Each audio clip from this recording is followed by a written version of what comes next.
আজকে ঐতিহাসিক বহুল আলোচিত শেখ হাসিনার যে 17 বছর দুঃশাসনের যে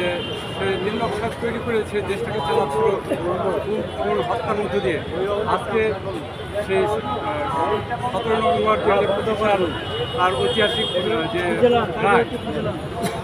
এই রায়ে আমরা প্রত্যাশা করব শেখ হাসিনার সর্বোচ্চ যে রায়টা হবে, এই রায়টা থাকবে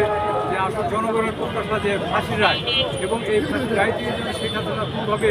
নিষ্কৃতি পেতে না পারে। এবং এই জন্য আমি আন্তর্জাতিক অপরাধ ট্রাইব্যুনালের যে মাননীয় যারা বিচারক বিচারক রয়েছেন এবং প্রাথমিক যিনি আছেন, অ্যাটর্নি জেনারেল যারা আছেন, দেশের শিশু সমাজের যারা রয়েছেন, তাদের কাছে আমাদের একান্ত ইচ্ছা এবং আশা থাকবে